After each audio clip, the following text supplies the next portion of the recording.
creo que, a ver, un 50 por lo mínimo, un 60% de la población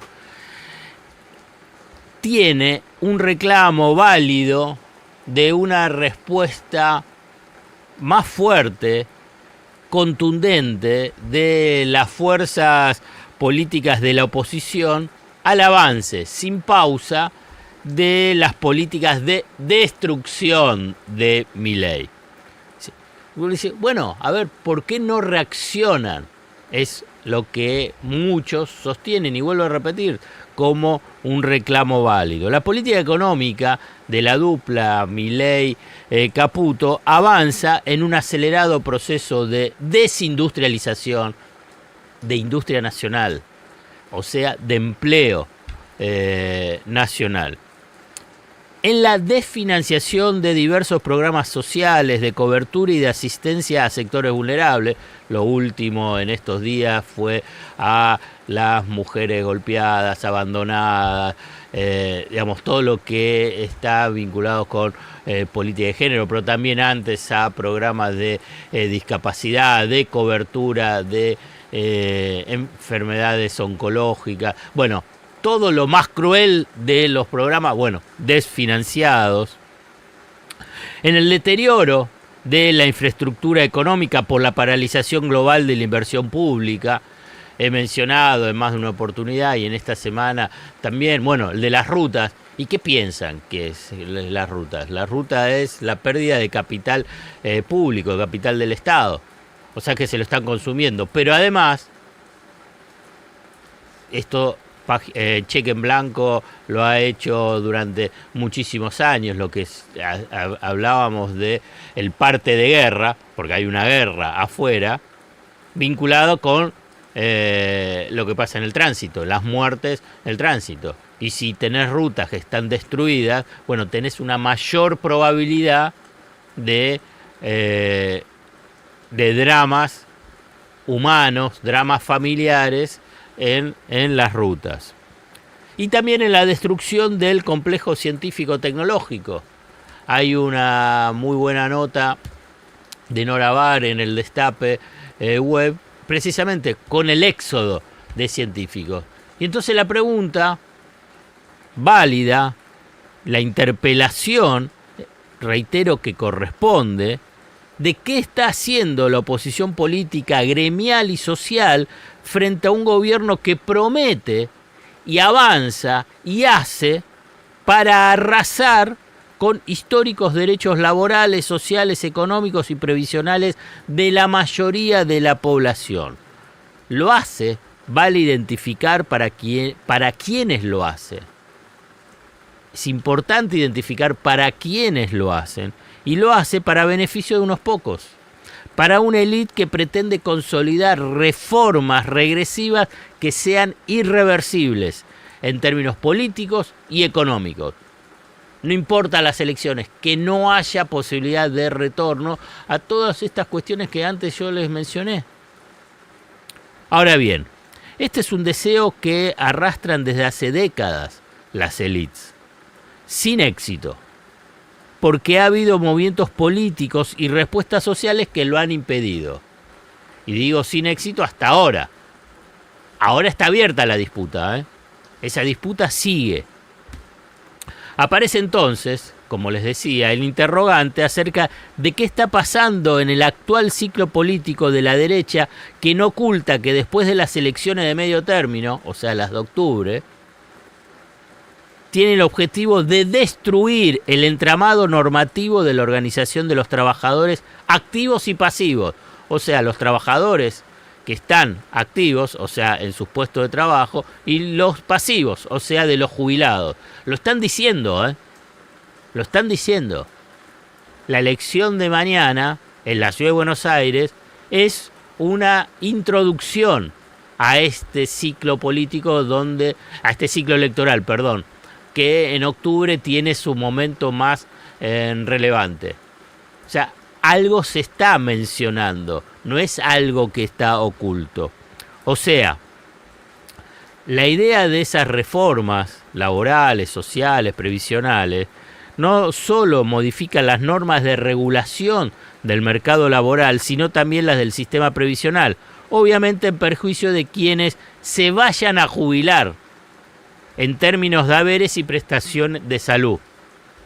Y no solamente hay que pensar en los trabajos informales, porque muchos van a decir, y bueno, el 50% o más de los trabajadores informales, autónomos, bueno, ¿qué les importa? No, le tiene que importar, esa es parte del engaño, de un engaño colectivo. ¿Por qué? Porque el trabajador informal puede tener la aspiración de estar formalizado. Y entonces tenés que pelear y luchar para que sea formalizado. Si eliminás los derechos de los que están formalizados, y bueno, es como equiparás para abajo. Y vinculado con la jubilación, y bueno, si es informal no logra tener los aportes. Bueno, entonces hay que abordar precisamente esa restricción, ese problema. No es eliminando los derechos previsionales. Bueno, frente a esta situación de avance regresivo, violento, cruel, surge el reclamo acerca de qué está haciendo la oposición política para frenarlo, o al menos disminuir los daños presentes y de un futuro cercano del gobierno de Milei. Para responder a este punto, es necesario describir los tiempos que tienen en una dinámica la cuestión económica, la respuesta social y la reacción política, o sea, la respuesta política. La respuesta política quiero decir de las fuerzas políticas, ¿no? Y son tiempos diferentes en cada una de estas instancias, y este es el concepto principal que quiero transmitir. Las dinámicas económicas, sociales y políticas tienen tiempos diferentes. En las cuestiones del área económica, el factor económico, las cuestiones económicas son inmediatas. Caída del salario por una mega devaluación, el retroceso de los recursos materiales de las familias para tener una vida digna, la destrucción de la industria, de la infraestructura pública, así como también las reformas normativas que borran o reducen derechos. Eso es inmediato. Sale la medida, tiene su impacto, te baja el salario, no te alcanza la plata. ¿Qué es lo que estás viviendo? ¿Qué es lo que estamos viviendo desde por lo menos 17 meses con intensidad? Uno puede decir, y también es cierto, bueno, la verdad que esto se está arrastrando hace mucho. Es hace muchísimo tiempo, hace 10 años que no tenés una mejora sustancial de la calidad de vida, del trabajo, de los ingresos. También es cierto.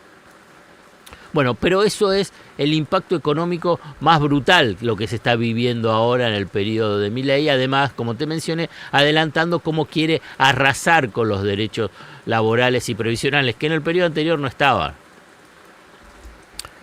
El impacto es inmediato, doloroso, injusto y cruel, porque el ajuste recae sobre los grupos sociales más vulnerables, los más débiles. La reacción social viene después, no en forma inmediata como el impacto económico. ¿Viste cuando dicen, che, pero mirá, están echando gente? ¿Y qué pasa que no reaccionan? ¿Y qué pasa que no reaccionan los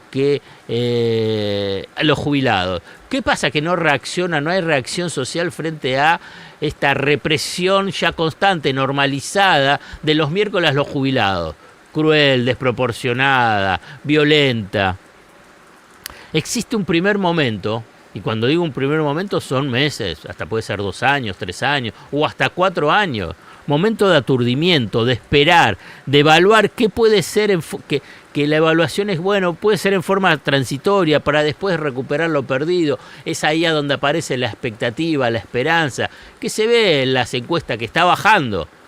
Ahora está más o menos entre un 35 y 40% de la población que dice, y bueno, espero que esté mejor. ¿Y quién dice que espero que esté mejor? ¿Quiénes son los castigados? O sea que esos son los tiempos vinculados con la reacción social.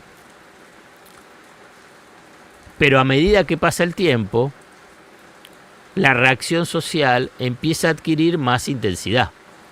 como te mencionaba, antes hasta mediados del año pasado, la expectativa de que iba a estar mejor, por ahí alcanzaba casi al 60%, hoy está en el 35, 40%, o sea que ya hay, si querés, ese desencanto, esa situación de decir, bueno, ya esto no me gusta, no pienso que voy a estar mejor, y así se va incubando esa reacción social.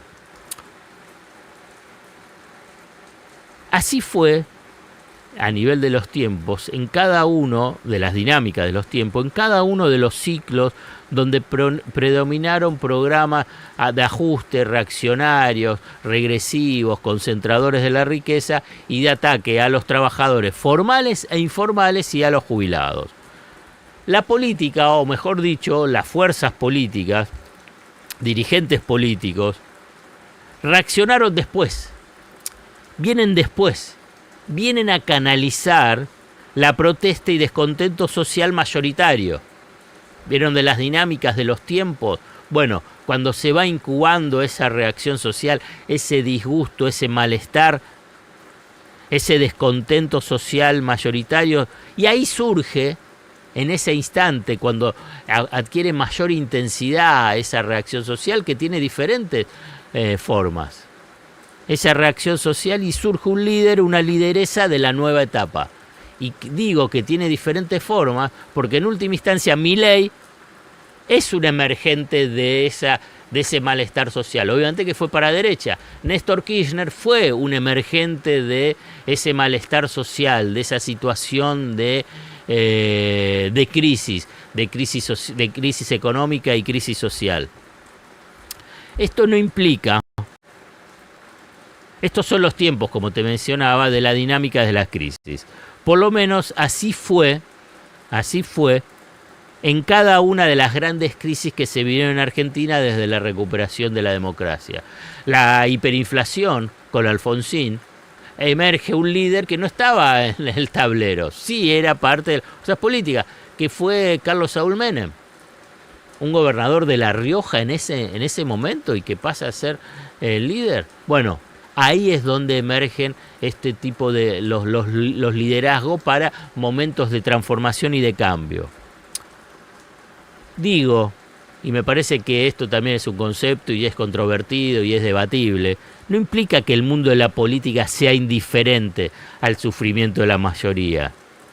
Deben acompañar, proteger, ofrecer esperanza que este periodo oscuro terminará, al tiempo de preparar planes y equipos para comenzar la imprescindible tarea de reconstrucción, que indefectiblemente se producirá, pese a que hoy parece lejana esta posibilidad o quieren promover la resignación.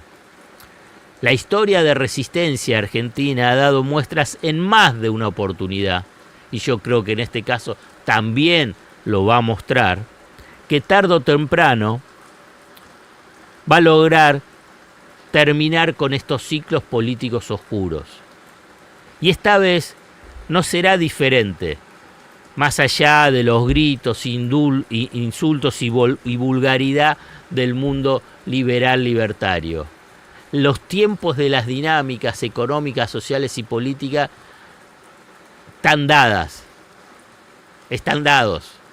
los tiempos. Entonces, ¿qué está haciendo la oposición? En última instancia, uno tiene que dar cuenta que uno también es parte de esos momentos, esas dinámicas sociales. Y en todo caso, no es esperar con los brazos cruzados, sino que hay diferentes instancias que están en la cotidianidad, en las charlas, en los debates sociales, en los debates públicos, pero también en los momentos de votar. Porque en esa instancia lo más importante es que no tengas miedo, no siempre se choca andando a contramano. Muy temprano.